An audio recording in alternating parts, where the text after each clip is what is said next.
యేషయా 3వ అధ్యాయము 1 నుంచి 7 వరకు ప్రవీణ్ గారు చదువుతుందా కూర్చున్నాం. అందరికీ వందనాలండి. యేషయా 3వ అధ్యాయము 1 నుంచి 7 వచనాలు.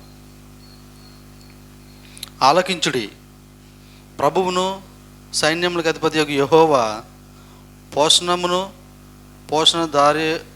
పోషణాధారమును అనోదకములు ఆధారమంతయు పోషణమంతయు శూరులను యోధులను న్యాయాధిపతులను ప్రవక్తలను సోదగాండ్రను పెద్దలను పంచాద సతీతులను ఘనత వహించు వారిని మంత్రులను శిల్పశాస్త్రములను ఎరిగిన వారిని మాంత్రికులను యెరూషలేములో నుండి యూదా దేశంలో నుండి తీసివేయను.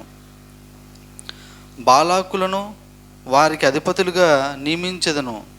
వారు బాలచేష్టలు చేసి జనులను ఏలుదురు. ప్రజలలో ఒకడిట్లను మరి ఒకడట్లను ప్రతి వాడు తన పొరుగువానిని ఒత్తిడి చేయును. పెద్దవాని పైన బాలుడును గనుని పైన నీచుడును గర్వించి తిరస్కారంగా నడుచును. ఒకడు తన తండ్రి ఎంట తన సహోదరుని పట్టుకొని, నీకు వస్త్రము కలదు, నీవు మా మీద అధిపతివై ఉందువు, ఈ పాడు స్థలము నీ వంశముండును.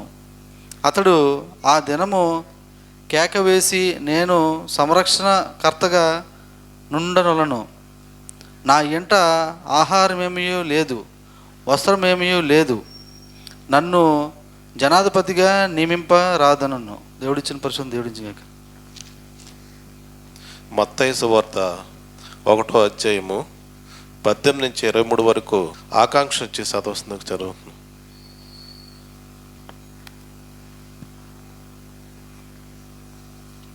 మత్తయి సువార్త 1వ అధ్యాయం 23 వరకు చదువుకున్నాం.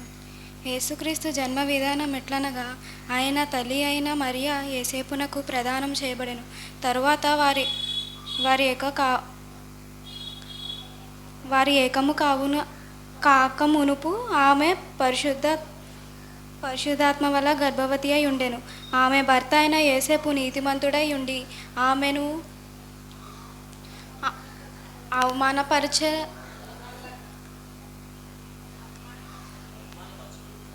అవమానపరచవలక రహస్యముగా ఆమెను విడువక ఉద్దేశించెను. అతడు ఆ సంగతులను గురించి ఆలోచించుచుండగా, ఇదిగో ప్రభుదూత స్వప్నమందు అతని ప్రత్యక్షమైన దావీదు కుమారుడైన యేసేపు, నీ భార్యయు మరియను చేర్చుకున్నటకు భయపడుకుము, ఆమె గర్భము ధరించింది పరిశుద్ధాత్మ వల్ల కలిగినదని, ఆమె యొక్క కుమారుని కనెను. తన ప్రజలను వారి పాపముల నుండి ఆయనే రక్షించిన గనక ఆయనకు యేసు అని పేరు పెట్టదు అనెను. ఇదిగో కన్యక గర్భవతివై కుమారుని కనెను, ఆయనకు ఇమ్మానుయేలని పేరు పెట్టెదరు. ఆయన అని ప్రభువు తన ప్రవక్త ద్వారా పలికిన మాట నెరవేరునట్లు ఇదంతయు జరిగెను. ఇమ్మానుయేలు పేరునకు భాషాంతరము దేవుడు మనకు తోడైయుండని అర్థం. దేవుడి పరిశుద్ధ వాక్యం. ఆంధ్ర క్రైస్తవ కీర్తన నుండి 108 కొనియాడుతరమా నిన్ను అన్న పాట పాడుకుందాం. సంఘం లేచి నిలబడండి. ఆంధ్ర క్రైస్తవ కీర్తన 108.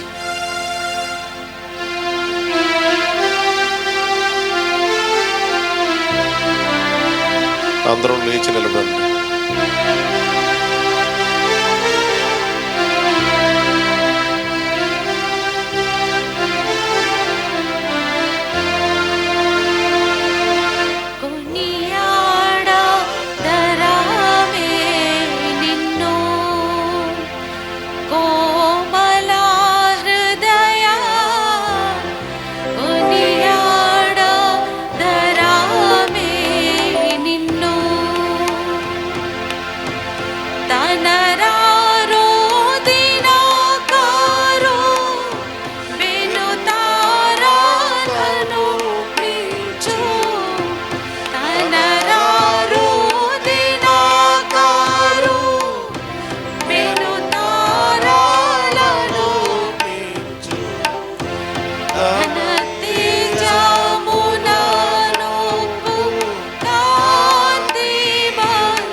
లింగల రాణి గారు వచ్చి ప్రార్థన చేస్తున్నా కూర్చున్నామండి.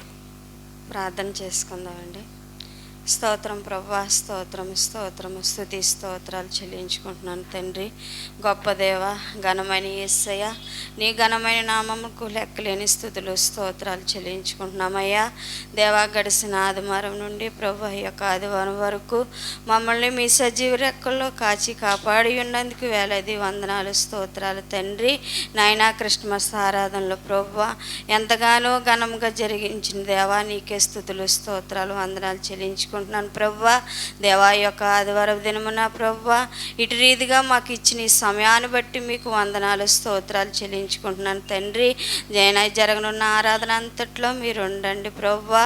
నైనా, మీకు మహిమకరంగాను వచ్చిన మాకు ఆశీర్వాదకరంగాను జరిగించండి అయ్యా. నీకే స్తోత్రాలు తండ్రి. దేవాని దాసులు వాక్యం ఎత్తుకొచ్చుండగా నా ప్రభువా, నాయనా మీ ఆత్మతో నింపిన ప్రభువా, దేవా మీ ఆత్మతో అభిషేకించి యేసయ్యా, దేవా ఏ వాక్యం ద్వారా మాట్లాడబోచున్నారో బాబు, వాక్యానుసారమైన జీవితం నాకు అందరికీ అనుగ్రహించండి అయ్యా. నేను కలిగే చెవులు గ్రహించే మనస్సును దయచేయండి ప్రభువా. ప్రతి ఒక్క బిడ్డ ప్రభువా నాయనా రావడానికి సహాయం చేతండి నాయన. వాళ్ళ హృదయాలు ప్రేరేపణ కలిగించండి అయ్యా. నీకే స్తోత్రములు ప్రభువా. నాయన, తొందరగా రావడానికి సహాయం చేయండి. సంఘం అంతటిని మీ పాదాలు చెంత పెడుచున్నాం ప్రభువా.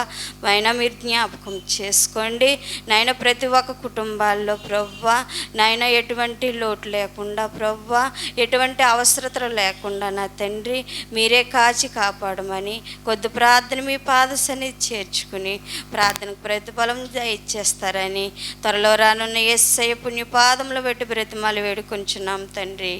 ఆమేన్. స్పెషల్ సాంగ్ ఫాస్ట్ గారు చుట్టుకి వచ్చి పాట పాడవస్తుందిగా కూర్చున్నామండి.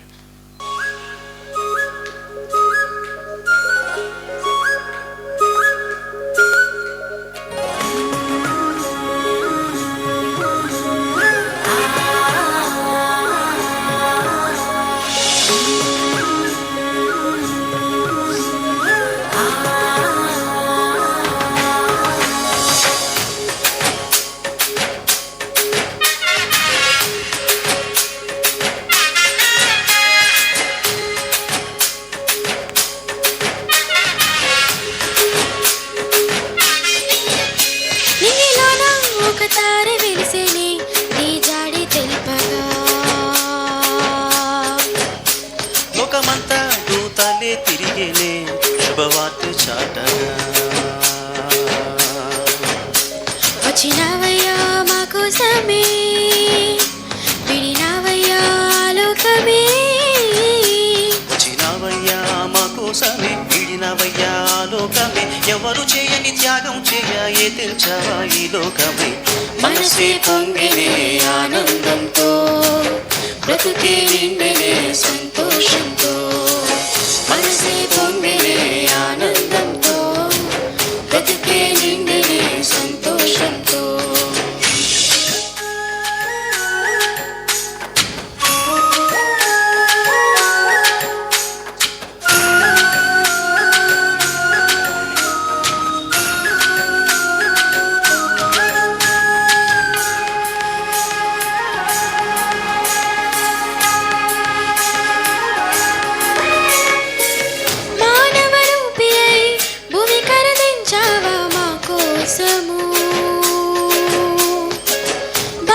బ్రతుకులకు విడుదల తెచ్చెను నీ జననము.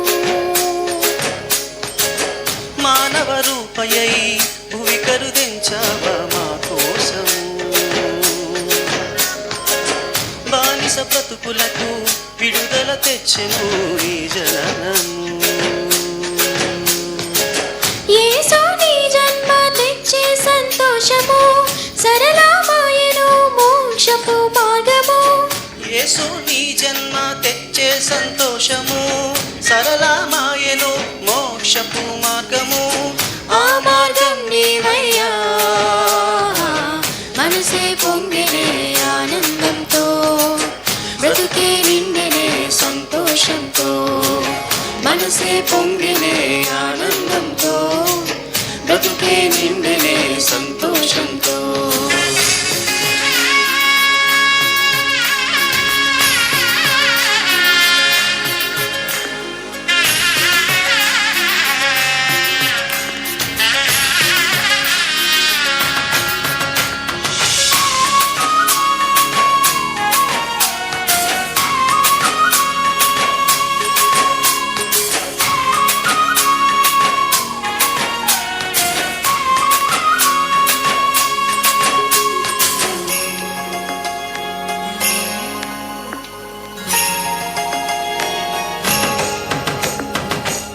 పశువుల తొట్టెలో బాలుడవయ్యావా మా కోసము. ఇంతటి తగ్గింపు చూపించావయ్యా మా కోసము. పశువుల తొట్టెలో బాలుడవయ్యావా మా కోసము. ఇంతటి తగ్గింపు చూపించావయ్యా మా కోసము. యేసు నీ ప్రేమ కొలిచేది కాదయా, ఇలలో దేనితో నీ పోల్చలేనయా.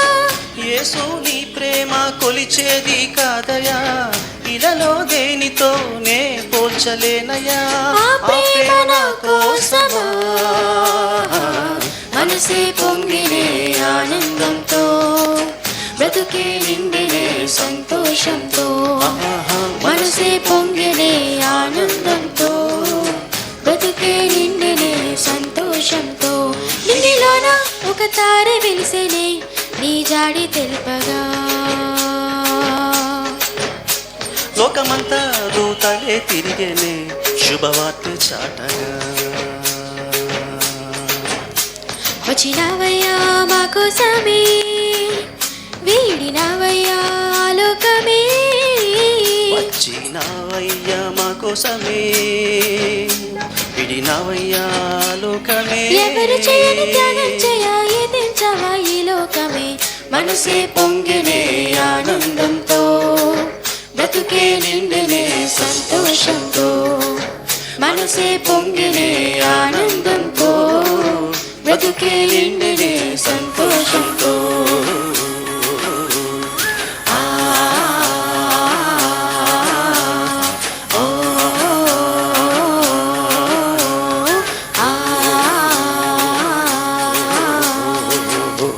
హల్లెలూయా. Praise the Lord. దేవునికి స్తోత్రం కలుగును. మరోసారి ప్రభుని స్తుతిస్తూ కనపరుస్తూ దేవాది దేవునికి సభాపక్షంగా మరొకసారి నా యొక్క 2 వందనాలు హృదయపూర్వకమైనటువంటి ధన్యవాదాలు తెలియజేసుకుంటూ, మరి కూడి వచ్చినటువంటి మీ అందరికి కూడా ప్రత్యేకమైనటువంటి వందనములు, ఉదయకాల శుభాలు తెలియజేస్తున్నాము. మరి ఈ సమయంలో దేవుని యొక్క ఉచితమైనటువంటి కృప ద్వారా మనము క్రిస్మస్ని విజయవంతంగా పూర్తి చేసుకొని నూతన సంవత్సరంలోనికి మనం ప్రవేశించబోతున్నాం. కొద్ది రోజుల్లో ఇంతవరకు దేవాది దేవుడు మనకిచ్చిన ఆయుష్, ఆరోగ్యం బట్టి ప్రభుని స్తుతిస్తూ, ప్రభుని కనపరుస్తూ, ఇక ముందుకును కూడా మనందరం కూడా దైవ కృప ద్వారా నూతనమైనటువంటి సంవత్సరంలోనికి ప్రవేశించేలాగా మనందరం కూడా బలంగా ప్రార్థన చేస్తూ, ప్రార్థన పూర్వకంగా నూతన సంవత్సరంలోనికి అడుగు పెడదాం. మరి ఈ సంవత్సరం 2020వ సంవత్సరం చివరి ఆదివారం ఇది. మన జీవితంలో ఇక్కడ ఉన్నటువంటి వాళ్ళం మనం ఎవరం కూడా 2020వ సంవత్సర ఆదివారాన్ని ఇంక చూడం. అది వెళ్ళిపోయింది. కాలం గడిచిపోతుంది. మనము కాలంతో పాటు వెళుతున్నాం. ఒకరోజు మనము కాలగర్భంలో కలిసిపోతాం. నిత్యుడగు తండ్రి మనతో నిత్యం ఉంటాడు. మనం బ్రతుకున్నంత కాలం కూడా ప్రభు నీ మనస వాచాకరమైన హృదయమార ఆరాధన చేయడమే ఈ భూమి మీద దేవుడు మనకు ఇచ్చినటువంటి పరమావధి. సో దేవునికి స్తోత్రం కలుగునుగాక. మరి చిన్న ప్రార్థన చేసిన తర్వాత నేను వాక్యంలోనికి వెళ్ళాలని ఆశపడుతున్నాను. సర్వశక్తిమంతుడా, ప్రేమమయుడా, నిన్ను స్తుతిస్తున్నాం, గణపరుస్తున్నాం. నాయన, ఇంతవరకు ఈ సంవత్సరం అంతా కాపాడ్డావు. అలాగే మరి నవంబర్ 25 మొదలుకొని ఈరోజు వరకు కూడా మా ఈవెంట్స్ అన్నిట్లో కూడా నువ్వు కాపాడి మాకు సహాయం చేసావు. నీకు వందనములు, స్తోత్రములు చెల్లిస్తుంటున్నావు నాయన. ఇగో తండ్రి, ఆయన ప్రభా, క్రిస్మస్ని విజయవంతంగా మేము పూర్తి చేసుకున్నాం తండ్రి. చాలా దిగ్విజయముగా, దివ్యముగా నాయన క్రిస్మస్ ఆరాధనను జరిగించావు నాయన. మరి క్రిస్మస్ని మేము పూర్తి చేసుకొని కొద్ది గంటల పిదప మరలా నాయన నీవు మాకు ఇచ్చినటువంటి పునరుత్థాన దినాన్ని పురస్కరించుకొని నీ పాదాల చెంత మేము ఉన్నాము, నీ పాదార్చన చేయడానికి మేము ఉన్నాము నాయన. ఒకసారి మేమేమిటో జ్ఞాపకం చేసుకుంటున్నాం. మేము నీ పాదదాసులము అనుచు జ్ఞాపకం చేసుకొనుచు మాకు మేము ఒకసారి జ్ఞాపకం చేసుకుంటున్నాం తండ్రి. మరి ఈ సమయంలో నాయన దాసులముగా ఉన్న మాకు నిన్ను ఆరాధన చేసుకునేటువంటి ధన్యత మాకు ఇచ్చావు. దేవాది దేవుణ్ణి ఆరాధించేటువంటి భాగ్యం పరలోకంలో దేవదూతలకు మాత్రమే ఉంది. అయితే ఈ భూమి మీద మాకు కూడా ఇచ్చావు నాయన. అయితే ఈ భూమి మీద మాకు మాత్రమే ఇచ్చినటువంటి భాగ్యం నాయన నిన్ను స్తుతించుట, నిన్ను ఆరాధించుట. ఆ క్రమంలోనే నీ పాదాల చెంత ఈ యొక్క ఉదయకాలాన్ని మేము చేరాం నాయన. ఇంతవరకు సహోదరుని ద్వారా చక్కగా ఈ ఆరాధన జరిగించావు. నీకు వందనాలు, స్తోత్రాలు ప్రభువా. నీకు నాయన మరి కీలకమైనటువంటి ఘట్టానికి వచ్చి ఉన్నాము, వాక్య పరిచయకు వచ్చి ఉన్నాము. నీ స్వరాన్ని మేము వినాలని ఆశపడుతున్నాం. మాతో నీవు మాట్లాడండి. వచ్చిన బిడ్డలను బట్టి నీకు వందనములు, స్తోత్రములు చెల్లిస్తూ ఉంటున్నాం.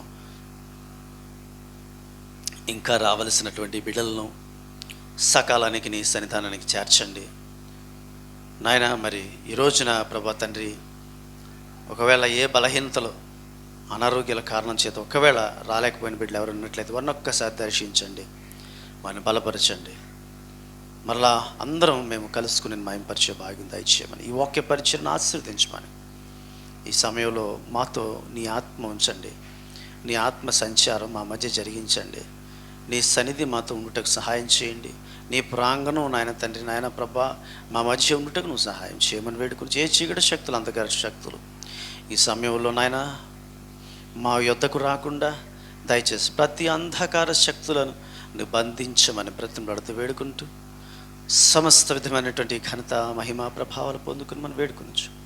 నజరేయుడగు యేసు అతి పరిశుద్ధ నామములో అతి మిక్కిలి వినయంతో ఈ ప్రార్థన వేడుకుంటున్నాం తండ్రి, ఆమేన్. దేవునికి స్తోత్రములు కలుగును గాక. దేవుని బిడ్డలారా, గౌతమ్ బుద్ధుడు ఒక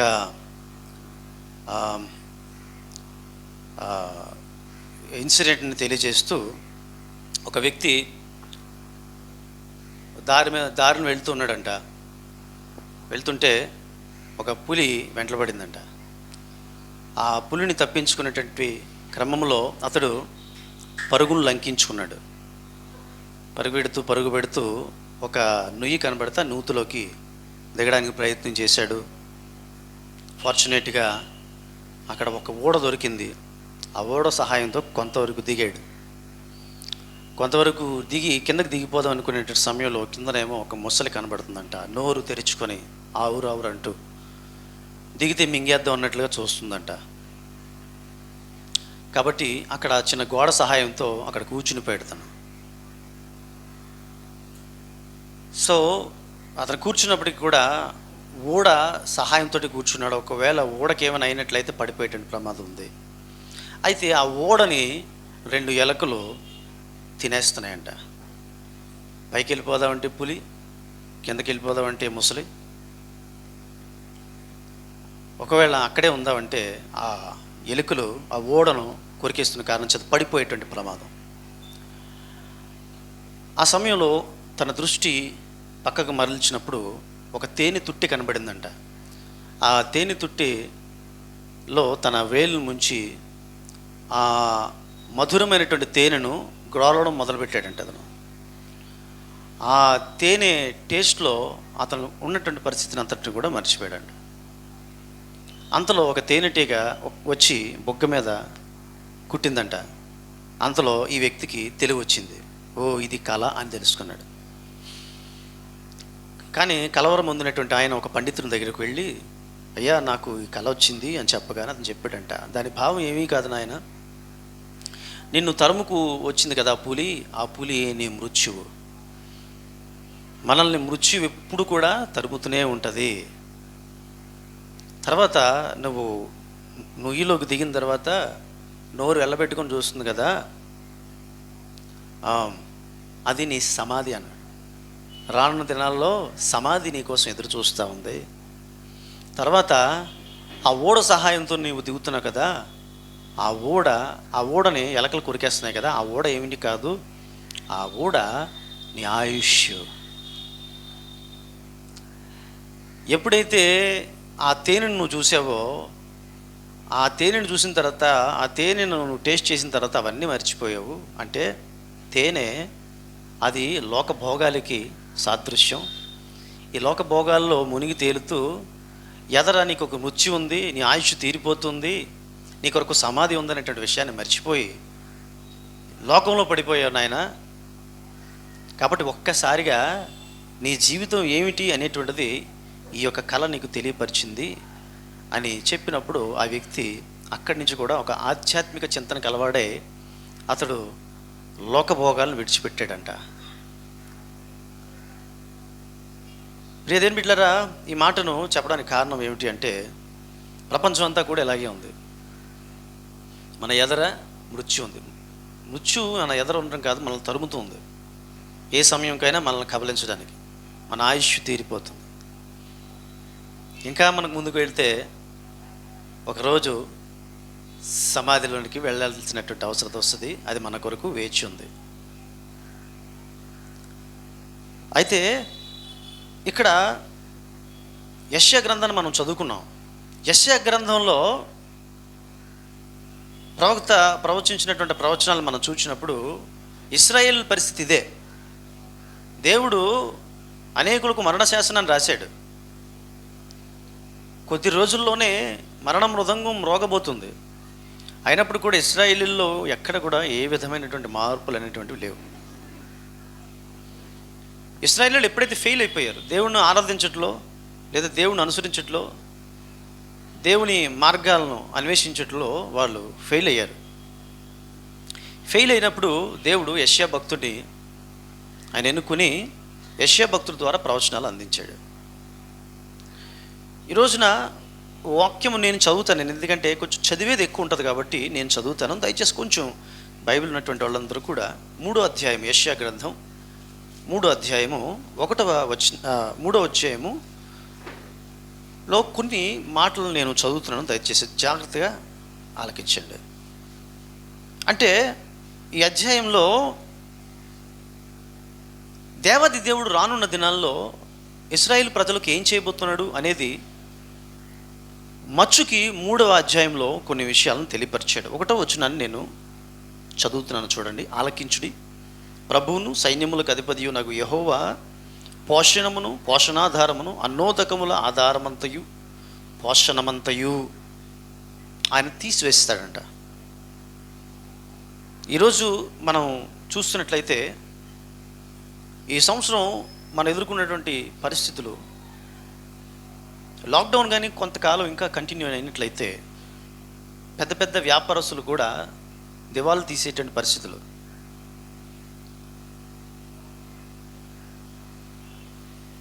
అనేకులు తిండి లేక అలవంటించేటువంటి పరిస్థితులు, తిండి లేక చచ్చిపోయేటువంటి పరిస్థితులు కూడా వచ్చి ఉండేవి. ఆల్మోస్ట్ మనకి వచ్చినటువంటి లాక్డౌన్ టైంలో చాలామంది అన్నార్తులు ఆక్రందన చేశారు. ముఖ్యంగా వలస కూలీలను మనం చూసినట్లయితే మనందరం కూడా ఎలాగోకలా దేవుడు మనల్ని పోషించాడు, మనల్ని కాపాడాడు. ఒకవేళ అది కంటిన్యూ అయినట్లయితే పెద్ద పెద్ద ఉన్నతమైనటువంటి ఉద్యోగస్తులు కూడా ఏమీ చేయలేరు. ఏదైనా కరిగిపోద్ది, డబ్బులు కరిగిపోతాయి, ఆహారం తరిగిపోతుంది. దేవుడు అంటున్నాడు, నీ పోషణను అన్నోదకములను నేను తీసివేస్తానంటున్నాడు. ఇశ్రాయేలు ప్రజలకు చెప్తున్నటువంటి మాట. 2వ వచనం చూస్తే శూరులను, యోధులను, న్యాయాధిపతులను, ప్రవక్తలను, శోధికాండలను, పెద్దలను, పంచాదశాధిపతులను, ఘనత వహించిన వారిని, మంత్రులను, శిల్పశాస్త్రములను ఎరిగిన వారిని, మాంత్రికులను యెరూషలేములో నుండి యూదా దేశంలో నుండి తీసివేయను. పెద్ద పెద్ద బడా బాబులు అనేటువంటి వాళ్ళు, గొప్పవాళ్ళు, ఆధ్యాత్మికతలో ప్రఖ్యాతిగాంచినటువంటి వారు, సోదేగాండ్రు వీళ్ళందరూ కూడా అన్యులకు సంబంధించినటువంటి ఆధ్యాత్మికతకు వారు గొప్ప పేరొందినటువంటి వారు. ప్రధానులు, న్యాయాధిపతులు, అధికారులు వీరందరినీ కూడా తీసేస్తానంటున్నాడు దేవుడు. అంటే వాళ్ళకు ఉన్నటువంటి పొజిషన్ దేవుడు తీసేస్తానంటున్నాడు. పెద్ద పెద్ద జనరల్ మేనేజర్స్ అని చెప్పుకునేటువంటి వాళ్ళు ఈ కరోనా ప్రభావంతో విలవిల్లాడిపోయారు. ఎందుకంటే వాళ్ళకి జాబ్ థ్రెట్స్ వచ్చాయి. వాళ్ళు అంతవరకు కూడా వాళ్ళ కింద ఉన్నటువంటి ఉద్యోగస్తులకి భయపెట్టేవాళ్ళు, కానీ వాళ్ళ ఉద్యోగాలకు భయం వచ్చేసింది 2020 సంవత్సరంలో. వాళ్ళు ఊహించినటువంటి పరిణామం అది. ఆయన అంటున్నాడు, నీవు ఏ స్థాయిలో ఉన్నప్పటికి కూడా నిన్ను ఆ స్థాయి నుంచి నేను తీసేస్తాను. సుప్రసిద్ధమైనటువంటి సెలబ్రిటీస్ వారి కరోనా కారణంగా చనిపోయారు. సుప్రసిద్ధమైనటువంటి పొలిటీషియన్స్ వారు కూడా ఈ కరోనా కారణంతో చనిపోయారు. ఎట్టి అధికారం అయినప్పుడు కూడా నేను దాన్ని తీసివేసేస్తాను అంటున్నాడు. 3వ అధ్యాయము 3 నుంచి 4 వచనం చదువుతున్నాను చూడండి. 4వ వచనం, బాలకులను వారికి అధిపతులుగా నియమించదను, వారు బాల చేష్టలు చేసి జనులను ఏలెదరు. బాలకులను నియమిస్తారంట.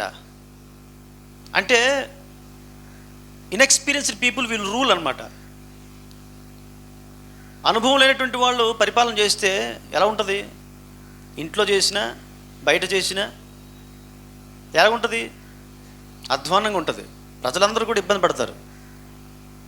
వాళ్ళని పెడతాడంట దేవుడు. వాళ్ళ వలన వచ్చేటువంటి నష్టం ఏమిటి అంటే, వారు బాల చేష్టల చేత జనులు ఏలిదరు అని చెప్తూ 5వ వచనం అంటాడు, పెద్దవానిపైన బాలుడును ఘనునిపైన నీచుడును గర్వించి తిరస్కారముగా నడుచును.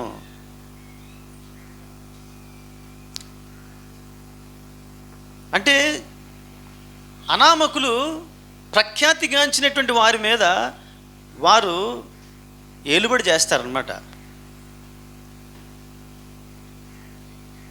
ప్రియ దేవుని బిడ్డలారా, ఎందుకు ఈ రీతిగా చేస్తాడంట? 14వ వచనం కానీ మనం చూసినట్లయితే, యెహోవా తన జనుల పెద్దలను వారి అధిపతులను విమర్శింపవచ్చుచున్నాడు. మీరే ద్రాక్ష తోటలను తినివేసితిరి, మీరు దోచుకున్న దరిద్రుల సొమ్ము మీ ఇండ్లలోనే ఉన్నది. ఇది అభియోగం. ఇకపోతే 3వ అధ్యాయము 17 నుంచి 23 ఫాస్ట్గా నేను చదువుతున్నాను చూడండి. 17 నుంచి 23 వచనాలు. కాబట్టి ప్రభువు సియోను కుమార్తెల నడినెత్తిని బోడు చేయును, యెహోవా వారి మానమును బయలుపరచును. ఆ దినమును యెహోవా గల్లు గల్లు మను వారి పాదభూషణములను, సూర్యబింబ భూషణములను, చంద్రవంకలను భూషణములను, కర్ణభూషణములను, కడియములను, నాణ్యమైన ముసుకులను, కుల్లాయిలను, కాళ్ళ గొలుసులను, వడ్డానములను, పరిమళ ద్రవ్యపు భరిణెలను, రక్షరేకులను, ఉంగరులను, ముక్కు కమ్ములను, ఉత్సవ వస్తువులను, ఉత్తరీయములను, పైటలను, సంచులను, చేతి అద్దములను, సన్నపునారుతో చేసిన ముసుగులను, పాగాలను, శాలువలను తీసివేయును. అప్పుడు పరిమళ ద్రవ్యమునకు ప్రతిగా మురుగుడును, నడికట్టుకు ప్రతిగా తాడును, అల్లిన జడకు ప్రతిగా బోడి తలయు, ప్రశస్తమైన పై వస్త్రమును ప్రతిగా గోనె పట్టయు, అందమునకు ప్రతిగా వాతయును ఉండును. ఈనాటి కాలంలో కుర్రకారు లేదంటే యవనస్తులకు ఉండేటువంటి పిచ్చి, అందం మీద వ్యామోహం. అందంగా ఉండాలని కోరుకోవడంలో తప్పులేదు. ప్రతి ఒక్కరికి ఉంటుంది. పుట్టినటువంటి ప్రతి ఒక్కరు కూడా ఏదో రకంగా అందంగా ఉండాలని కోరుకుంటారు. దానికోసం ఏదైనా మెరుగులు దిద్దుకోవడం కూడా తప్పు కాదు. అక్కడ ఉన్నటువంటి పరిస్థితి ఏంటంటే, వాళ్ళు అందాన్ని ఆధారం చేసుకొని వ్యభిచారం చేయడం మొదలుపెట్టారు. మళ్ళీ ఎలాంటి వ్యభిచారం అంటే, దేవుని ముసుగులో వ్యభిచారం.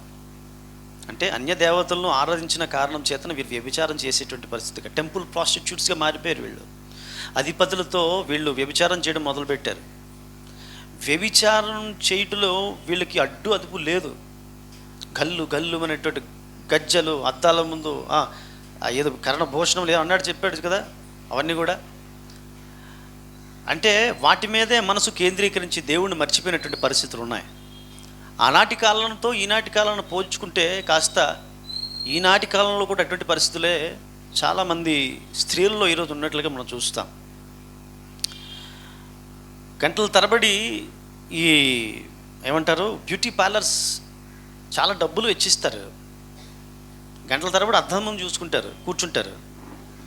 మాట్లాడితే బ్యూటీ పార్లర్స్ అంటారు, మాట్లాడితే ఫేస్ బ్లీచింగ్ అంటారు, మాట్లాడితే ఫేషియల్స్ అంటారు. ఎంతసేపు నేను అందంగా కనబడాలన్న ఆలోచన. ఆఖరికి ఏమవుతుందిరా అంటే, ఈ అందం ఎవరికి వస్తారంటే అందమైనటువంటి వ్యక్తిని పొందుకోవడం కోసం. ఆఖరికి ఏ అనామకుడు వస్తాడు. ఏంటే నీ కళ్ళేమయ్యాయి, నీ మాటలేమయ్యాయి, ఏంటి అలాగున్నాడు అని ఆఖరి అడుగుతారు ఫ్రెండ్స్. మన చేతిలో ఉన్న దేవుడి చేతిలో ఉంటుంది. ఈ అందం ఎందుకోసరా అంటే ఎవరి కోసం అనుకుంటాం మనం, ఆఖరికి ఎవరి చేతిలో పెట్టేస్తాడు దేవుడు. అంటే మనకు లైఫ్లో ఒక పాఠం నేర్పిస్తాడు అంతే. మగవాళ్ళకి కానీ పురుషుల్లోనే ఉన్నారు, స్త్రీలలోనే కూడా ఉన్నారు. అందం మీద మక్కువ ఉండొచ్చు, తయారవడంలో మక్కువ ఉండదు. అది వ్యామోహంగా మారినప్పుడే ప్రమాదం. ఏది కూడా వ్యామోహంగా మారకూడదు ప్రియులారా. వ్యామోహం భయంకరంగా. ఎప్పుడైనా గమనించారా అంటే, ఈ రోజున నేను స్త్రీల పక్షపాతం సుమా,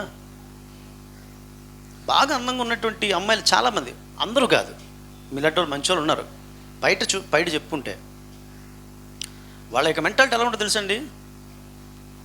వాళ్ళు ఎంత అందంగా ఉంటే, అందరూ కాదు సుమా, కొంతమంది ఎంత అందంగా ఉంటే అంత ఎక్కువ మంది బాయ్ ఫ్రెండ్స్ ఉంటారు. ఇది వాస్తవం. ఒక బైక్ మీద అక్కడ దిగిపోతుంది, ఏమీ తెలియదు, ఇంకోటి బైక్ ఎక్కేస్తుంది. ఎందుకు ఈ మాటలు చెప్తున్నానంటే, అప్పుడు కదండి అనుకుంటారు, అప్పుడు కాదు, ఇప్పుడు కూడా అలాగే ఉంది. ఇప్పుడు కూడా అలాగే ఉంది. మన క్రైస్తవులకి చర్చ్ మేట్ ఒకటి, క్లాస్ మేట్ ఒకటి, పార్క్ మేట్ ఒకటి, సినిమా మేట్ ఒకడు. ఒక్కొక్కరు ఎంతమంది మెయింటైన్ చేస్తూ ఉంటారు. యెషయా కాలంలో పరిస్థితులు అలా ఉన్నాయన్నమాట. వారి తలలు బోడి చేస్తానంటున్నాడు దేవుడు. వాళ్ళకున్నటువంటి ఆభూషణం, వాళ్ళకున్నటువంటి అందం అంత లాగబడేస్తానంటున్నాడు దేవుడు. అన్నోదకములు తీసేస్తాడంటండి. ఏమండి, ఏ అందం కానీ ఏ యొక్క వ్యవహారం చేయాలనుకున్నా కడుపులో బొవ్వు ఉంటేనే. ఇది లేనప్పుడు ఎన్ని ఫేషియల్స్ చేసుకున్నా దేవుడు ఏమన్నాడు తెలుసా, కుంభస్థలాన్ని కొడుతున్నాడు. అక్కడ అన్నోదకములను నేను తీసివేస్తా. ఇది ఇశ్రాయేల్ ప్రజలకు ఇస్తున్నటువంటి దేవుని warning. He wants to make disgrace his people, his beloved people. ఆయన ప్రియమైనటువంటి ప్రజల గురించి చెప్తున్నటువంటి మాటలు, అన్యుల గురించి చెప్తున్నటువంటి మాటలు కాదు.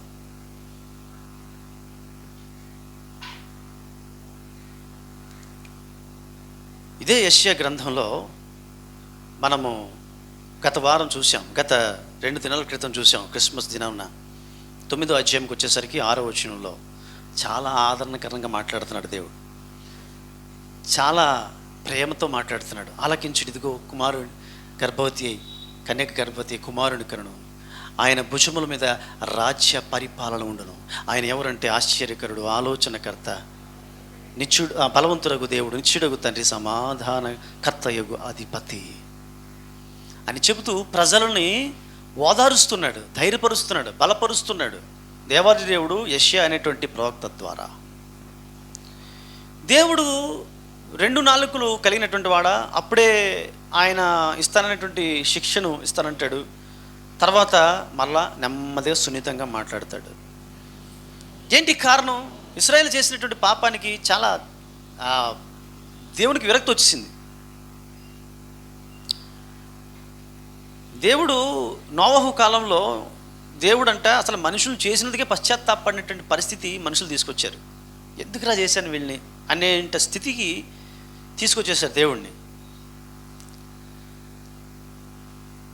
యెషయా కాలంలో కూడా ప్రజలు మితిమీరి పాపాలు చేస్తున్నారు. అయితే దేవుడు అంత కఠినంగా మాట్లాడుతూ ఇక్కడ ఇదిగో మీకు ఒక రక్షకుడిని ఇవ్వబడుతున్నాడు. అయితే రాబోయేటువంటి కాలంలో ఇది యేసుక్రీస్తు ప్రభువుని గురించిన ప్రవచనం అయినప్పటికీ కూడా అప్పటి కాల పరిస్థితులకు కూడా అనుగుణ్యంగా దేవుడు వాళ్ళని ఓదారుస్తూ మాట్లాడుతున్నటువంటి మాటలు అవి. మీకు రక్షకుడు ఇమ్మానుయేలు పుడతాడు. అంటే ఇమ్మానుయేలు అంటే మనకు తోడు, మీకు తోడు. ఇదిగో మీకు ఇన్ని కష్టాలు వస్తానని కదా, అన్నోదకములు లేకుండా చేస్తాను, న్యాయాధిపతులు లేకుండా చేస్తాను, అధికారం లేకుండా చేస్తాను, లేకపోతే నీ అందాన్ని అంతటిని చెడగొడతానని చెప్తున్నాడు కదా, అలా చెప్పినటువంటి దేవాది దేవుడు అంటున్నాడు, ఇదిగో నీకు ఇమ్మానుయేలుని ఇస్తాను అంటున్నాడు. అదేంటి మళ్ళా? ఇలాంటి పరిస్థితులు ఉన్నప్పటికీ కూడా మీకు తోడుగా ఉండడానికి ఇమ్మానుయేలు వస్తాడు. ప్రియ దేవుని బిడ్డలారా, ఎందుకు దేవుడు ముందు కఠినంగా మాట్లాడి ఇప్పుడు ఆదరణకరంగా మాట్లాడుతున్నాడు? ఇవి ఎవరి కోసం మాట్లాడుతున్నాడు, అవి ఎవరి కోసం మాట్లాడుతున్నాడు అని కానీ మనం ఆలోచన చేసినట్లయితే ఇప్పుడు 3వ అధ్యాయము 10వ వచనం చదివినట్లయితే మనకి అర్థమవుతుంది. ఇప్పుడు చదవండి అమ్మా. మీకు మేలు కలుగునని నీతిమంతులతో చెప్పుము, వారు తమ క్రియల ఫలము అనుభవింతురు. ఇప్పుడు దుష్టులకు ఏమిటంట? శ్రమ, వారి క్రియల ఫలము వారికి కలుగును. దుష్టులకు శ్రమ, వారి క్రియల ఫలము వారికి కలుగును. మీకు మేలు కలుగునని, ఇదిగో ప్రజలందరికీ కలుగుబోవు మహా సంతోషకరమైనటువంటి శుభవర్తమానము. దావీదు పట్టణమందు నేడు మీ కొరకు రక్షకుడు పుట్టి ఉన్నాడు, ఈయన ప్రభువైన క్రీస్తు. భక్తుడు అంటున్నాడు, కుమారుడు ముద్దు పెట్టుకొనుడి, లేని యెడల ఆయన కోపించును, అప్పుడు మీరందరూ త్రోవ తప్పి నశించెదరు అంటాడు. చూసారా? రక్షకుడు మీ కొరకు పుడతాడు, ప్రజలకందరికీ ఇది శుభవర్తమానమే. అయితే ప్రజలకు అందరికీ శుభము కలగదు. ప్రజలకు ఎవరికి శుభం కలుగుతుంది అంటే, కుమారుని ఎవరైతే ఆశ్రయిస్తారో, ముద్దు పెట్టుకుంటారో వారికి శుభం కలుగుతుంది. ఇక్కడ యెషయా గ్రంథంలో అంటున్నాడు, ఇప్పుడు చెప్పు నువ్వు ఏమని చెప్పాలంటే, మీకు మేలు కలుగును. ఎవరికి? ఎవరైతే నీతి ప్రవక్తన కలిగి ఉంటారో వారికి మేలు కలుగును అని చెప్పు అని చెప్తాడు.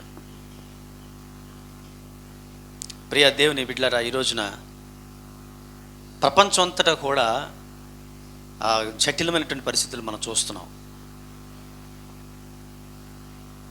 ప్రపంచం అంతటికీ వచ్చేటువంటి భయంకరమైనటువంటి భయోత్పాతం ఏదైతే ఉంటుందో, ఆ భయోత్పాతంలో దేవుడు నన్ను జ్ఞాపకం చేసుకుంటాడా అనేటువంటి ఒక సందేహం ఒక సగటు క్రైస్తవునికి వస్తున్నది.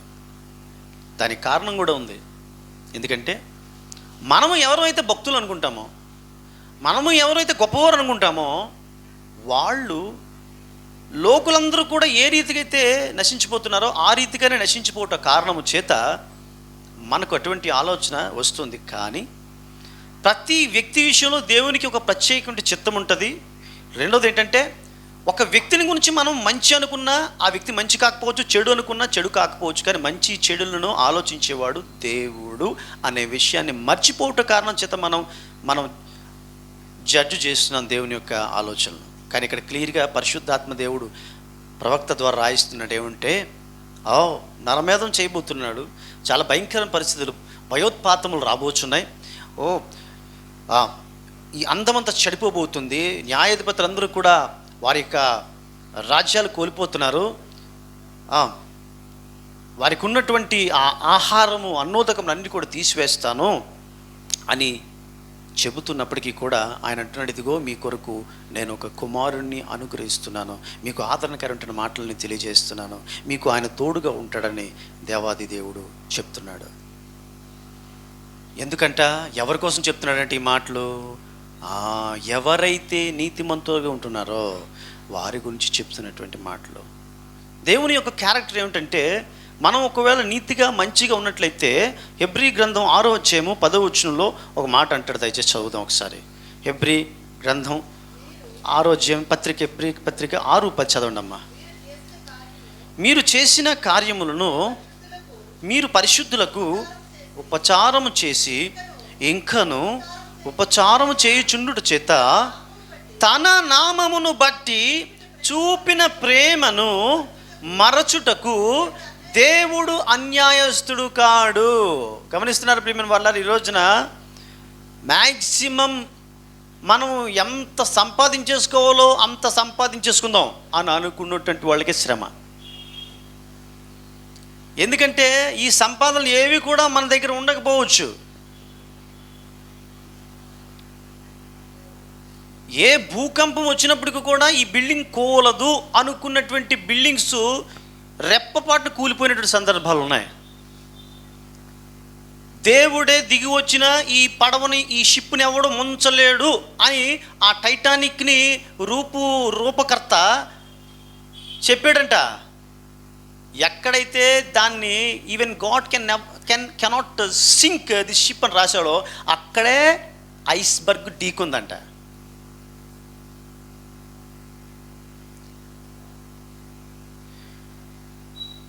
సో ప్రియదేని బిడ్డలారా, ఈ రోజున మనం గమనించాల్సిన విషయం ఏమిటి అంటే,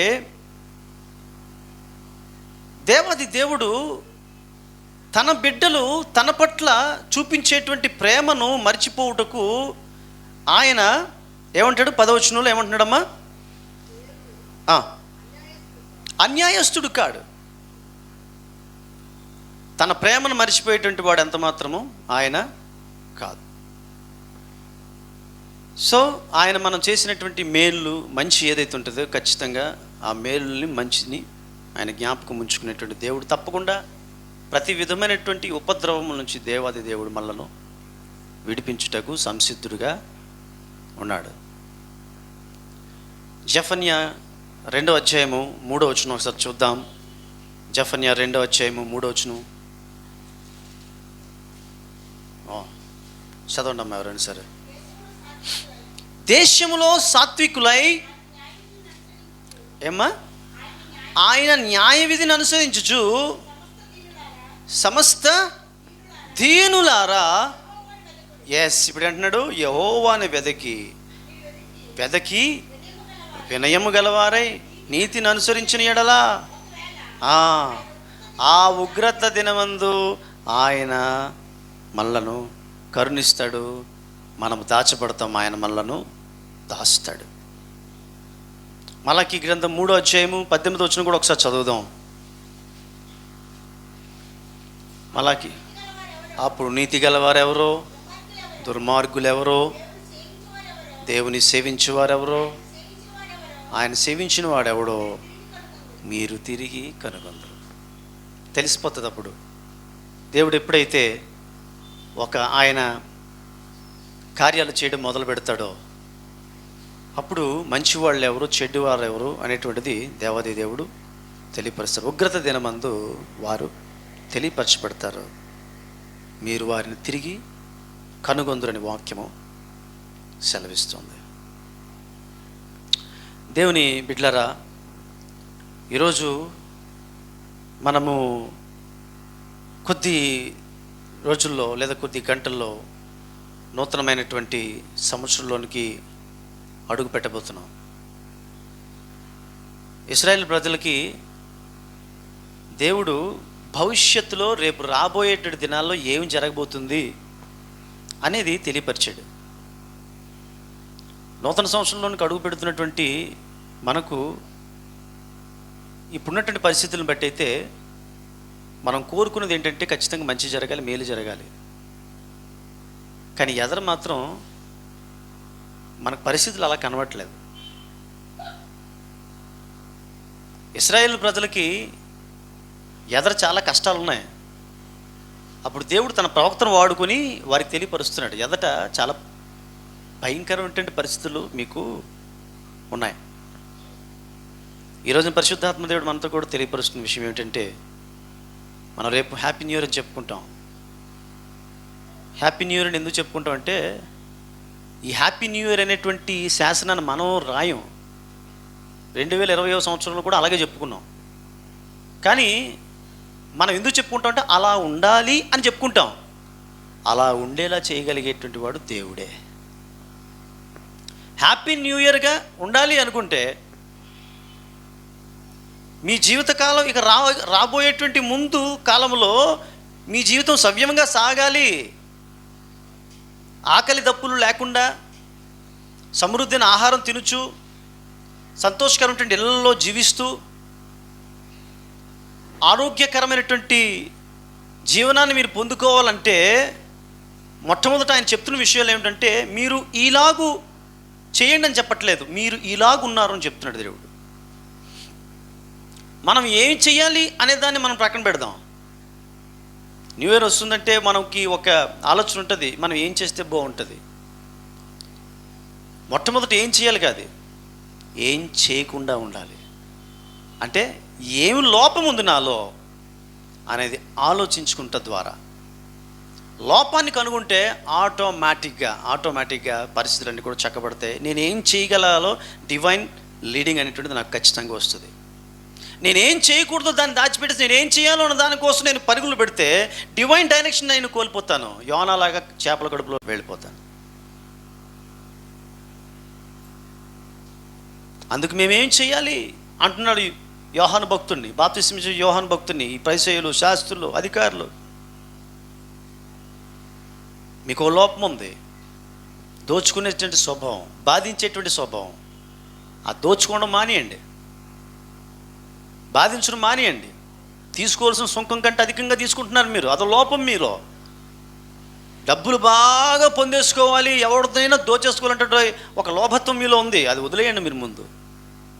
బాప్తిస్మిచ్చే యోహాను, సర్ప సంతానమా మారు మనసు పొందండి అని చెప్తున్నాడు. ఈ రోజున ఇశ్రాయేల్ ప్రజలతో దేవుడు ప్రేమగా మాట్లాడుతున్నాడు, మారు మనసు పొందండి. అయితే నీతి ప్రవక్తను కలిగినటువంటి వారు తమ నీతిని కాపాడుకోవాల్సినటువంటి బాధ్యత కూడా ఉన్నది. అదిగో దుష్టులకు శ్రమ, నీతిమంతులకు ఏమిటంట? వారి కీడు ఫలము వారికి దుష్టులకు కలుగుతుందంట. కీడు చేసేటువంటి వారు దాని ఫలం పొందుతారు. అలాగే ఆ 10వ వచనంలో ఏమంటాడంటే, నీతిమంతులైనటువంటి వారికి వారి ఫలం వారు అనుభవిస్తారు. నీతి ఫలములు ఉన్నాయి, దుష్ట ఫలములు ఉన్నాయి. నీతి చేసేటువంటి వారికి నీతి ఫలములు, దుష్టక్రియలు చేసేటువంటి వారికి దానికి సంబంధించిన ఫలములు ఉన్నాయి. అయితే ఈ రోజున మనతో దేవుడు ఇమ్మానుయేలు ఏమై ఉన్నాడు అనేటువంటి విషయాన్ని మనం గత 2 దినముల క్రితం చూస్తే,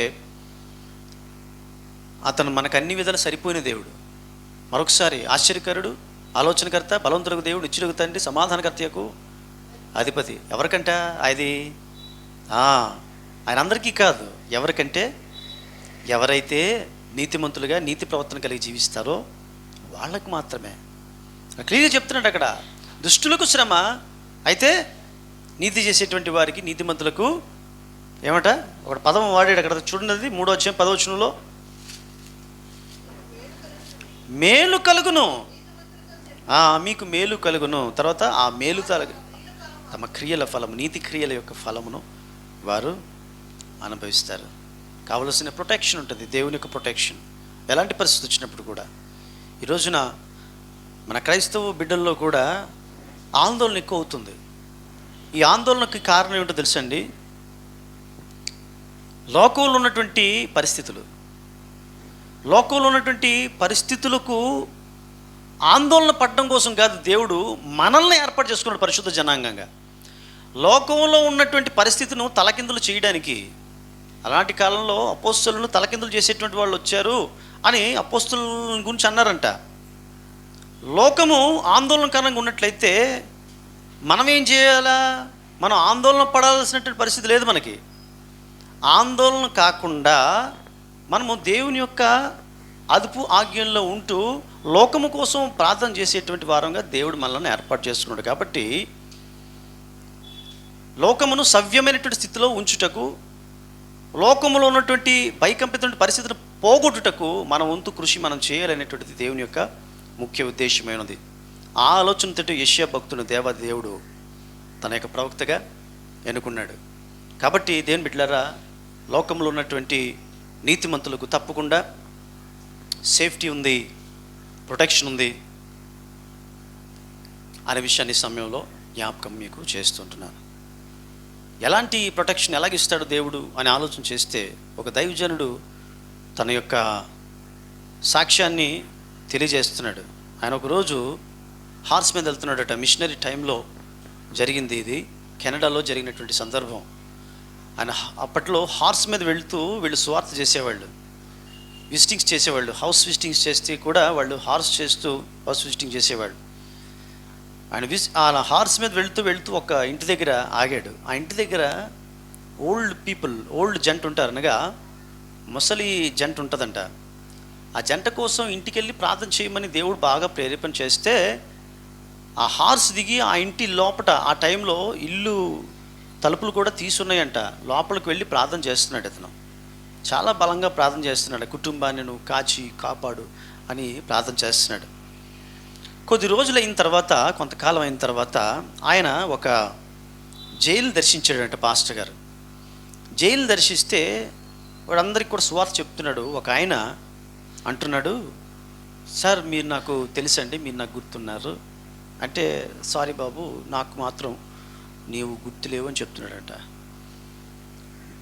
మీకు నేను గుర్తుండకపోవచ్చండి, కానీ నాకు మీరు గుర్తున్నారు అన్నాడంట. ఎలా అంటే, ఒకరోజు పలానా రోజు మీరు హార్స్ దిగారు, ఒక ఇంట్లోకి వెళ్ళారు, ప్రార్థన చేశారు, అది గుర్తుందంట. ఎస్, అది నీకెలా తెలుసు అని అడుగుతున్నాడట. ఆ రోజు నేను అక్కడే ఉన్నాను.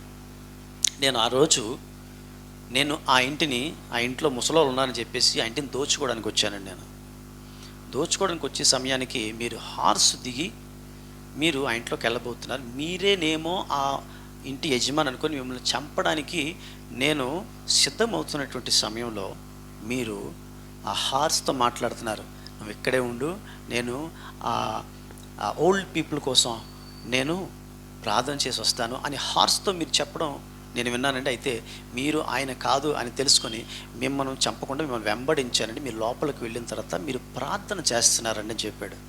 మీరు ప్రార్థన చేస్తూ ప్రభువా నువ్వు ఎందుకో ఈ ప్రేరేపణ నాకు ఇచ్చావు, ఈ యొక్క జంట కోసం ప్రార్థన చేయమని, వీళ్ళకి ఏ సమస్య రాబోతుందో, ఏ కష్టం రాబోతుందో దయచేసి నాయన ఒక్కసారి ఈ బిడ్డలు నీవు జ్ఞాపకం చేసుకో ప్రభువా. నాయన వీరి మీదకి ఏ ఒక ఉపద్రవం రాకుండా, ఎవడునూ కూడా వీళ్ళ మీదకి ఏ చెయ్యి ఎత్తకుండా, ఒకవేళ ఎవరైనా చెయ్యి ఎత్తితే ఆ చెయ్యి ప్రభువా తండ్రి నాయన ప్రభు వీగిపోవాలి తండ్రి అని మీరు ఆ టైంలో ప్రార్థన చేశారండి. చెయ్యి ఇలా పెట్టి ప్రార్థన చేశారండి. ఆ ప్రార్థన చేస్తున్నప్పుడు నేను దగ్గరలోనే ఉన్నానండి. మీరు ఎప్పుడైతే ఆ చేతి కోసం ప్రార్థన చేశారో ఇమ్మీడియట్లా ద వెరీ మూమెంట్ నా కుడి చేయి పడిపోయింది, పక్షవత వచ్చింది అని చెప్పి చెయ్యి ఇలా చూపించాడు. ఇప్పటికీ కూడా ఈ చెయ్యి లేగలేదు సార్, ఆ రోజున మీరు చేసినటువంటి ప్రార్థనకి అని చెప్పి నేను ఆ రోజున వాళ్ళకి ఏ హాని లేకుండా నేను అలాగ నా దారిని నేను వెళ్ళిపోయాను. ఆ రీతిగా దేవుడు ఆ ఓల్డ్ పీపుల్కి ప్రొటెక్షన్ ఇచ్చాడు. మనకి ప్రొటెక్షన్ ఇవ్వడానికి, లోకంలో ఎలాంటి ఉపద్రవం ఉన్నా మనకు ప్రొటెక్షన్ ఇవ్వడానికి దేవుడు సంసిద్ధుడుగా ఉన్నాడు. అయితే ఎవరి కొరకంటే నీతి ప్రవక్తన కలిగి ఎవరైతే ఉంటారో వారికి దేవుడు ప్రొటెక్షన్ ఇవ్వడానికి సంసిద్ధుడిగా ఉన్నాడంటే విషయాన్ని సమయంలో మీకు జ్ఞాపకం చేస్తున్నాను. ఆయన ఎవరిని చూస్తాడంట? యేస్కేలు 9వ అధ్యాయము 4వ వచనం ఒకసారి చూసుకుంటాను, మనం ముగించుకుందామండి. యేస్కేలు 9వ అధ్యాయము 4వ వచనం ఫాస్ట్గా చదువుకుందాం. 9:4 యెహోవా చదవండమ్మా. యెరూషలేమును ఆ పట్టణంలో ప్రవేశించి చుట్టూ తిరిగి దానిలో జరిగిన హేయ కృత్యములను గూర్చి మూలుగులు ఇడుచు ప్రలాపించుచున్న వారి లలాటముల గులుతులు, ప్రలాపించుచున్న వారి లలాటముల గుర్తు వేయమని. ప్రలాపించేటువంటి వారు కావాలంట. దేశం కోసం ప్రలాపించేటువంటి వాళ్ళు కావాలి, రాష్ట్రం కోసం, కుటుంబాల కోసం, మన తోటి క్రైస్తవుల కోసం, మన చుట్టూ ఉన్న అన్య జనాంగం కోసం ప్రలాపించేటువంటి వాళ్ళు కావాలి. ఈరోజు ఇక్కడ ఉన్నటువంటి వాళ్ళకి నేను ప్రేమపూర్వకంగా నేను వేసేటువంటి ఒక చిన్న ప్రశ్న ఉంది. ఏమిటంటే, దేవుని బిడ్డలారా, ఎంతమంది నశించిపోవచ్చున్నటువంటి వారిని కోసం ప్రార్థన చేస్తున్నారు?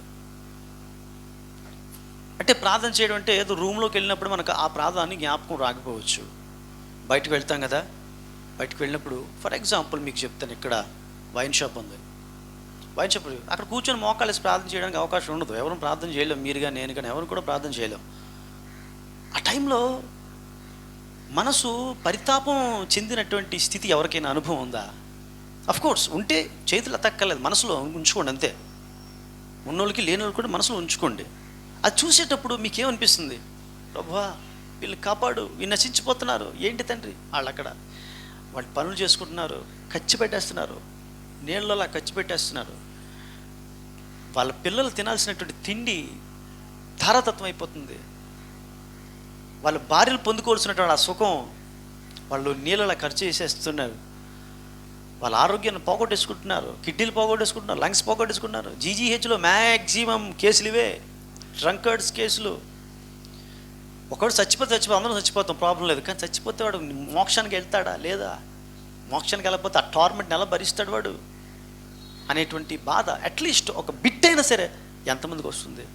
అది అలవాటు చేసుకుంటే ప్రియమైన వాళ్ళారా, ఇక చర్చిని గురించి స్పెషల్గా మనం ఏమీ చేయగలదు. ఆటోమేటిక్గా సంఘం అద్భుతంగా వెలిగిపోతుంది. సంఘం మొట్టమొదట ఆత్మీయంగా ఆయన చూస్తాడంట, యెరూషలేము చుట్టూ తిరుగుతున్నాడంట. ఆయన ఈ ఏరియాలో తిరుగుతాడు, దేవాది దేవుడు. ఈ ఏరియాలో తిరుగుతున్నప్పుడు ఈ ఏరియాలో ఉండేటువంటి బిడ్డలు ఎవరైనా ప్రార్థన చేస్తున్నారా, లేదా ఈ సంఘానికి వచ్చేటువంటి బిడ్డలు ఎవరైనా ప్రార్థన చేస్తున్నారా, కాపరి ప్రార్థన చేస్తున్నాడా అని ఖచ్చితంగా అందరినీ కూడా ఆయన పరిశీలన చేస్తాడు. ప్రియమైన వాళ్ళారా, యెషయాకి ఏమింది చెప్పాడు? నేను వేసేస్తాను, వాళ్ళు అయిపోతారని కాదు అర్థం. నేను వేయబోతున్నాను, వారు అయిపోకుండా ఉండుటకు కానీ ముందుగా నిన్ను పంపిస్తున్నాను. నిన్ను పంపించడం ద్వారా నీ ద్వారా అనేకులు మారాలి, అనేకులు వాళ్ళు ప్రార్థించేవారుగా ఉండాలి. వారి ప్రార్థించేటువంటి ప్రలాపములను నేను ఆలకించాలి, వాటి ద్వారా నా మనసును మార్చుకుంటానేమో. ఇది పాయింట్. ఇంకా పోలేదు, అంత తొందరగా పోదు. ఇది సమస్య. ఈరోజు ఉన్నటువంటి ప్రపంచంలో ఉన్నటువంటి సమస్య అంత తొందరగా పోదు. ఈ మాట నేను సేవకుల్లో అతి చిన్నవాడినే కావచ్చు, ఈ మాట నేను యూట్యూబ్లో చెప్తున్న ఏప్రిల్ టైం నుంచి కూడా ఇదే చెప్తున్నాను. నేను అంత తొందరగా పోదు, వచ్చేస్తుంది, వ్యాక్సిన్ వచ్చింది. దేవుని యొక్క చిత్తం ఏమిటో అర్థమైపోయింది క్లియర్గా, ఆయన ఆలోచన ఏమిటో అర్థమైపోయింది క్లియర్గా. పోదు, అంత ఈజీగా పోదు. ఎందుకంటే ఆయన ఒక ప్లాన్లో ఉన్నాడు. ఆయన ప్రజలను నశింపజేయడానికి కాదు, ప్రజలను ఆత్మీయంగా ఉత్తేజితం చేయడం కోసం దేవుడు ఒక ఆలోచన కలిగి ఉన్నాడు. అందులో మనల్ని ఉత్తేజితంగా లోకాన్ని అంతటికి రక్షించే బాధ్యతను, భారాన్ని మనకు దేవుడు పెట్టాడు. అఫ్కోర్స్ మనకి ఇళ్లలో శ్రమలు ఉంటాయి, మనకి ఇళ్లలో భారాలు ఉంటాయి, కుటుంబాల భారం అఫ్కోర్స్ కాదంటలేదు. కానీ కనీసం అట్లీస్ట్ ఒక వ్యక్తి రచించిపోతే అట్లీస్ట్ బెగ్గర కూర్చొని వాడు అడుక్కుంటుంటే, ప్రభువా తండ్రి నీకు ఎంత వందనాలు ప్రభువా, నన్న స్థితిలో ఉంచలేదు నేను తండ్రి, ఆ వ్యక్తి ఆ స్థితిలో ఉన్నాడు. అట్లీస్ట్ బిట్ ప్రేయర్ మనం చేస్తున్నామా? ఆ భారం వస్తుందా? దేవుడు అది చూస్తున్నాడు ప్రియులారా. ఎందుకండి మరి దేవుడు ముష్టోళ్ళు ఎందుకండి? ఆయనకి వాళ్ళకొక న్యాయం, మనకొక న్యాయమా? నో. వాళ్ళు ఎందుకు సృష్టించాడో తెలుసా? వాళ్ళు ఎందుకని పుట్టించాడో తెలుసా? ఒకటి వాళ్ళ స్వయంకృత అపరాధం. కొంతమంది మంచి వాళ్ళు అయినప్పుడు కూడా ఆ స్థితిలో ఉన్న దానికి కారణం ఏంటి తెలుసా? మనం మంచివారమో కాదని టెస్ట్ చేయడం కోసం వాళ్ళని ఆ స్థితిలో పెట్టాడు. నువ్వు నేను బాగానే ఉన్నావు, కానీ రిలయన్స్ అంబానీని చూసినప్పుడు నా బ్రతికేమిటి అని అనిపిస్తుంది మనకి కదా, అవునా కదా? ఎస్, ఆ అంబానీని చూసినప్పుడు మనం ఏంటో గుర్తుంచుకోవాలా, మనకి దేవుడిచ్చిన ఆధిక్యత ఏంటో గుర్తించాలా. అందుకు మనల్ని ఈ స్థితిలో ఉంచాడు, అంబానీ స్థితిలో మనల్ని ఉంచలేదు. అఫ్కోర్స్ దేవుడు కోరుకుంటే ఆ అంబానీ అతను తండ్రి స్థానంలో ఉంచగలడు మనల్ని, కానీ ఉంచలా. ఎందుకు తెలుసండి? మనకంటే దీనులు చూసేటప్పుడు వాళ్ళ కోసం మన భారం ఏమిటి? మనకంటే గొప్ప వాళ్ళు ఉంటున్నప్పుడు వాళ్ళని చూసినప్పుడు మన స్థాయిలో దేవుణ్ణి మన గౌరవపరిచే విధానం ఏమిటి అది తెలుసుకోవడానికి ఈ యొక్క ఆత్మీయమైన భావాలు కలిగినప్పుడు ఆటోమేటిక్గా మనకు తెలిసిపోతుంది లేదా. బట్ దేవుడు ఓవరాల్ అబవ్ ఆల్ మనకి ఇచ్చేటువంటి దేవుడు తెలుసండి. వాక్యం ద్వారా నువ్వు నీతిగా ఉన్నట్లయితే, నువ్వు ప్రలాపించేవానిగా ఉన్నట్లయితే, వెతికేవానిగా ఉన్నట్లయితే, ప్రార్థించేవానిగా ఉన్నట్లయితే, భారం కలిగి ఉన్నట్లయితే, పరిశుద్ధతను గురించి ఆలోచన చేసినట్లయితే, పరిశుద్ధులకు ఉపచారం చేసినట్లయితే, పాపం గురించి భయపడినట్లయితే, ఎప్పటికప్పుడు గిల్టీ ఫీలింగ్తో ఉన్నట్లయితే, ఖచ్చితంగా you will be saved in the time of the perils to come. Definitely you are assured to be saved, because this is what the God's merciful words is all about. దేవుని బిడ్డలారా, మనకిచ్చే protection. For example చిన్న మాట చెప్పేసి ముగించేస్తాను. నేను ఇక రాత్రి 1:30కి పడుకున్నాను నేను. అప్పటికి పాస్టర్ గారి పిల్లలు కూడా ఆల్మోస్ట్ నిద్రలోకి వెళ్ళిపోయారు. అప్పటికి 1:30 పడుకున్నాను. తెల్లవారు మనం లగాలి, నాకు అంత ఈజీ కాదు. ప్రాబ్లం ఏంటంటే నిద్ర ఆపుకోవడం పెద్ద సమస్య కాదు, కొంచెం నిద్రపోకపోతే మైండ్ డల్ అయిపోతుంది. నాకు ప్రాబ్లం అది, నాకే కాదు మనుషులకి ఎవరికైనా సరే. అయితే ఆ 1:30 టైంలో ప్రేయర్ చేసుకుంటున్నాను, మంచి నిద్రలోకి పోతున్నప్పుడు నాకు హాల్లో శబ్దాలు వస్తున్నాయి. నాకు ఇది మీరు నమ్మండి నమ్మకపోండి, కానీ నాకు చెప్పాలి, దేవుడు ప్రేరేపించాడు చెప్పేస్తున్నాను. మా ఇంట్లో కూడా చెప్పలేదు ఈ విషయం. మళ్ళీ అలా చెప్తే ఇంట్లో దెయ్యాలు ఉన్నాయంటారు మా పిల్లలు, అదో సమస్య, అదో భయం. శబ్దాలు క్లియర్గా అవుతున్నాయి, చాలా పెద్ద పెద్ద శబ్దాలు అవుతున్నాయి. అప్పుడు అనుకున్నాను, ఏంట్రా శబ్దాలు అవుతున్నాయి అని అనుకుంటే మనసులో అనుకున్నాను, నేను తలుపేశానా అని మైండ్లో వచ్చింది. అప్పుడు తీరా తలుపు తీసుకొని వెళ్ళి చూసేసరికి తలుపు వేసలేదు. తలుపు వేసి అప్పుడు అనుకున్నాను, ఓహో శబ్దాలు చేసింది దెయ్యాలు కాదు దేవదూతలు అనుకున్నాను. మనల్ని ప్రొటెక్ట్ చేయడానికి ఎప్పుడు కూడా దేవదూతలు అలా ఉంటారండి. ఇది అద్భుతమైన అనుభవం. ఈ అనుభవంలో మనం వెళ్ళాలా. భలేగా చాలా అద్భుతంగా దేవుడు మనం ఏదైనా కార్యం చేయాలనుకుంటున్నప్పుడు మన కోసం ఒకరు పెట్టేస్తాడండి. అక్కడ మనకు గైడెన్స్ ఇచ్చే వ్యక్తిని పెట్టేస్తాడు. ఆ పని కట్టుకొని మన దగ్గరకు వచ్చి అలా కదండి ఇదండి అని చెప్తారు వాళ్ళు. ఇది ఒక దేవునికి అద్భుతమైనటువంటి ఆలోచన. 2021 సంవత్సరంలో ఇట్టి అనుభవాలు నేను మనం ఇంకా బలంగా చూడాలనే ఆలోచన కలిగి ఉండి మరి సమయంలో దేవాదేవుడు మనకి ఇచ్చేటువంటి వాగ్దానం దయచేసి సంఘమంతా ఒకసారి లేచి నిల్చోనండి. నీతి ప్రవక్తను కలిగినటువంటి మీకు మేలు చేసేటువంటి ఆలోచన కలిగేటువంటి మీరు దేవుని చేత మనము రక్షించబడతాం. మనం ఆలోచన చేద్దాం నీతి గురించి. నేను ఎంత ఆధ్యాత్మికతను కలిగి ఉన్నాను, మనం ఎంత ఆధ్యాత్మికతను కలిగి ఉంటే మనం అంత సంతోషంగా 2021 సంవత్సరం అనుభవించగలుగుతాం. మనం బ్రతుకుతామా లేకపోతే చేర్చబడతామా అది మనం ప్రక్కన పెడతాం. అది మన చేతుల్లో లేదు. చనిపోయినటువంటి వాళ్ళు పాపులు కాదు, మిగిలినటువంటి మనం పుణ్యాత్ములం కాదు. మరణం ఎవరికైనా ఎప్పుడైనా సంభవించవచ్చు. ఎందుకు ఈ మాటలు చెప్తున్నానంటే ఏంటంటే కొత్త సంవత్సరంలోకి వెళ్ళిపోతున్నాం, మనం మరణం అంటాడని. మనం ఎప్పుడైతే దీని గురించి ఆలోచన చేస్తామో ప్రియులారా, అప్పుడే మనకు ఒక నిరీక్షణ కలుగుతుంది. మనం ఎప్పుడు కూడా నేను బాగుండాలి అనుకున్న కొలది ఎప్పుడూ శోధనలే. ఎప్పుడైనా గమనించారా? Cross is the symbol for the salvation. Cross is the symbol for the salvation. కానీ ఆ క్రాస్ని పెట్టుకోవడానికి ఇష్టపడరు చాలామంది. మనం ఈ యొక్క మందిరం ఒక పేరు పెట్టినప్పుడు కల్వరి అని పెట్టడానికి కారణం ఏంటంటే ఇది ఒక ఇన్స్పిరేషన్తో. ఆ కల్వరి బ్రేహ్లో సతీష్ కమూర్ పెట్టారు, లేకపోతే ఇంకో కల్వరి అని ఇంకొక ఆయన పెద్ద బెల్లంకొండ పాస్టర్ గారు పెట్టారు. అది కాదు. నో కల్వరి అంటే ముందు నుంచి నాకు ముద్దు, నాకు చాలా ప్రేమ. I love Calvary, I love cross. ఎందుకంటే బిల్లీ గ్రాహం లాంటి వాళ్ళు, డిఎల్ మూడీ లాంటి వాళ్ళు, పెద్ద పెద్ద దైవజనులు, సాధు సుందర్ సింగర్ లాంటి వాళ్ళు, ఫిన్నీ చార్లెస్ లాంటి వాళ్ళు, మహా గొప్ప దైవజనులు ఆ క్రాస్ను ముద్దాడారు పిల్లారా. ఆ అనుభవంలో పుట్టింది అది Calvary. Yes, I love cross. మనం క్రాస్ను ప్రేమించాం, అందుకని మన కష్టాలు ఎక్కువ. మనం అనుకుంటాం క్రాస్ను ప్రేమిస్తే క్రాస్ను దగ్గర నుంచి కూడా కష్టాలు అనుకుంటాం. No, cross is the symbol for the salvation. ఆ విషయం చాలామందికి తెలియదు. Cross is the symbol for the mourning అని మనసులో అనుకుంటారు. ఎందుకంటే క్రాసులో వేలాడే కరుణామయుడు విజయచంద్రం చూస్తారు. క్రాసులో వేలాడే యేసు ప్రభుని నువ్వు చూడగలిగితే అబ్బా, ఆ యేసు నీకు ఏం చేశాడంటే రక్షణ తీసుకొచ్చాడు. ప్రియమైన దేవుని బిడ్డ, ఆ రక్షణ మనకు అందించాడు. 2021 సంవత్సరంలోనికి సంతోషంగా ప్రవేశించడానికి కొద్ది దినం ముందు మనతో మాట్లాడాడు దేవుడు. ఈ రోజున నీకు ఇల్లు ఉందా? సంతోషం. ఇల్లు రాలేదా? ఇంకా సంతోషం. ఏది శాశ్వతంగా దేవుని బిడ్డ అయితే టైంకి ఇస్తాడు నీకు. నువ్వు అనుకున్నాడు భోజనం తినలేకపోతున్నావా? నీకు ఉన్నదంతా సంతృప్తి పడు. ఆఫ్కోర్స్ నువ్వు రేపొద్దున 5 స్టార్లో భోజనం చేయొచ్చు. కూటికి టికానా లేనటువంటి వాళ్ళు, గెంజి మెతుకుల కోసం అల్లల్లాడేటువంటి వాళ్ళు ఈరోజు ఫ్లైట్లో తిరిగి 5 స్టార్ హోటల్లో తింటున్నారు. అది దేవుని కృప కాకపోతే ఏమిటి? వాళ్ళు కొంతమంది అహంకారంతో కొట్టుమిట్లాడుతున్నారు. వాళ్ళు కొత్త భావంతో నేనేంటి, నా బ్రతికేమిటి అని ఆలోచన చేస్తూ ప్రభువును స్తుతిస్తున్నారు, కనపరుస్తున్నారు. ఏ స్థితిలో ఉంచాలనేది అది దేవుని చేతిలో ఉంది. ఎక్కడైనా పెట్టగలడు, ఏమైనా చేయగలడు. దేవుని బిడ్డ, మనకు కావాల్సింది ఈ రోజున డబ్బులు ఉంటాయి, పోతాయి. ఎస్, డబ్బున్నప్పుడు అది ఎలా ఆడిస్తే తెలుసా? అయ్యగారికి దండం పెట్టు, అమ్మగారికి దండం పెట్టు. కోతి నాడిస్తాడు చూడండి. చిన్నప్పుడు చూసేవాడిని, ఇప్పుడు కనబట్టలేదు. దండం పెట్టడం వల్ల కోతి దండం పెడతా ఉంటుంది. డబ్బులు ఉన్నప్పుడు హుషారు, సంతోషం, ఆనందం, ఉల్లాసం, ఉత్సాహమే, సంతోషమే, సమాధానం. డబ్బులు ఉన్నప్పుడే. డబ్బులు అయిపోయినప్పుడు తెగిపోతుంటుంది అలా. కొన్నిసార్లు డబ్బులు పర్సులో డబ్బులు అయిపోతూ ఉంటాయి, అకౌంట్లో డబ్బులు కూడా అలా అయిపోతూ ఉంటాయి. సంతోషమే, సమాధానమే. ఇప్పుడు ఏమైపోయింది? ఉల్లాసం. మాటలోనే సంతోషం. డబ్బులు బాగా ఉన్నప్పుడు అయ్యగారికి దండం పెట్టు అని ఆడిస్తుంది. డబ్బు మంచి భావంతో ఉన్నప్పుడు నేను ఆడిస్తుంది. హల్లెలూయా. ఏమైపోయింది మరి నీకు? ఆ స్థితి లేనప్పుడు ఆ సంతోషం ఏమైపోయింది? సంతోషమే, సమాధానమే అంత గట్టి పాడతావు కదా. డబ్బులు అయిపోతున్నప్పుడు ఆ స్వరం ఎందుకు రావట్లేదు? కొంతమందికి ఆ స్వరమే వస్తుంది, కొంతమంది ఆ స్వరం కూడా రాదు. ప్రార్థన మాట పక్కన పెడతాడు. దేవుడే ఉంటే నాకు ఎందుకు బాధలు.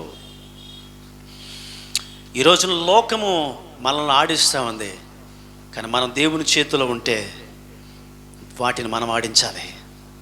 దేవుని చేతిలో మనం ఉంటూ వాటిని అన్నిటిని మనం ఆడించాలి. పౌలు భక్తుడు అంటున్నాడు, వాటన్నిటినీ కాదు, అసలు మన జీవితాన్ని కబలించగలిగేటువంటి మృత్యుతో, మృత్యువా దమ్ముందా నీకు? నీ ముళ్ళు ఎక్కడ? కమాన్ చూపించు. మరణపు ముళ్ళు విరిగిపోయింది. ఎంత అతిశయంగా చెప్పాడండి పౌలు. ఎంత హృదయంలో ఆయనకు ఉత్సాహం వచ్చి ఉంటుందో. మృత్యు అంటే ఎంత మండిపట్టు ఉండిదే. ఏ మృత్యువా, ఎక్కడే నీ ముళ్ళు? చూపించు, కమాన్, ఖబర్దార్. ఈ రోజున దేన్నైనా ఆడించగలగాలి మనం దేవుని చేతులు ఉన్నప్పుడే, దేవుణ్ణి పరిపూర్ణంగా మనం కలిగి ఉన్నప్పుడే అది సాధ్యమవుతుంది. లేకపోతే చిన్న చిన్న ఉడత పిల్ల కూడా మనల్ని భయపడుతుంది. అమ్మో, అది కాలు దగ్గరికి వచ్చినప్పుడు. ఎందుకో తెలుసా, మనం దేవుని చేతులు ప్రతి దానికి భయపడుతున్నాం. భయపడేటువంటి స్థితి వద్దు. యెషయా భక్తుడు అదే చెప్తున్నాడు, నువ్వు భయపడే స్థితిలో ఉండవద్దు. ఉండకుండా ఉండాలంటే ఇదిగో నీతి ప్రార్థన కలిగి ఉండు. లేదా దుష్టునిగా ఉంటావా, ఇదిగో నీకు శ్రమ. ఎస్, నువ్వు నీతి ప్రార్థన కలిగి, నీ కోసమే ఇమ్మానుయేలు వచ్చాడు. ఆయన ప్రార్థన చేసుకుంది. హల్లెలూయా. సర్వశక్తియు మిక్కిలి ప్రేమ కనికరం గల మా తండ్రి యేసు రాజా, నీకు వందనాలు, స్తోత్రాలు. మాకు ఇచ్చిన ఈ వాక్యం బట్టి నీకు వందనాలు, స్తోత్రాలు చెల్లిస్తుంటున్నాం నాయన. ప్రభువా, నూతన సంవత్సరంలోనికి మేము వెళ్ళబోతుంటున్నాం. మమ్మల్ని ముద్దుగా పిలిచి కొన్ని విషయాలు చెప్పావు, నీకు వందనాలు, స్తోత్రాలు. నిన్ను అవగాహన చేసుకుంటే ఆ కటువుగా ఉన్నటువంటి మాటలు మాకు ముద్దుగా కనబడతాయి తండ్రి. ప్రభువా, నీ మాటలు మేము ముద్దుగా తీసుకోవడానికి సహాయం చేయండి. మమ్మల్ని లాలించి బుజ్జగించి మరీ ఈ మాటలు చెప్తున్నావు. మా పట్ల నీకున్న ప్రేమ గొప్పది స్వామి. మా పట్ల నువ్వు చూపిస్తున్న కరుణ గొప్పది, జాలి గొప్పది ఆయన. నాయన, నెక్స్ట్ ఇయర్లో హ్యాపీగా ఉండాలని మేము హ్యాపీగా చెప్పుకుంటాం. అలా ఉండగలిగేటట్లు చేయగలిగేది మాత్రం నువ్వే. అలాగూ చేయబట్టకు నాయన మమ్మల్ని ఆయత్తపరచండి, మమ్మల్ని బలపరచండి, ఆత్మీయంగా బలపరచండి, ఆత్మీయంగా ఉత్తేజితులను చేయమని బ్రతిమలాడు. ఈ ఆదివారం ఈ వాక్యం మా అందరి హృదయాల్లో మదిలో పదిలంగా ఉంచమని, సమస్త ఘనత మహిమ ప్రభావాలు పొందుకోమని నజరేయుడైన యేసు పరిశుద్ధ నామములో మిక్కిలినతో వేడుకుంటున్నాను తండ్రి. Amen. Praise the Lord. God bless you. దేవుడి మీద దీవించి ఆశీర్వదించి నడిపించుగాక. ఆమేన్.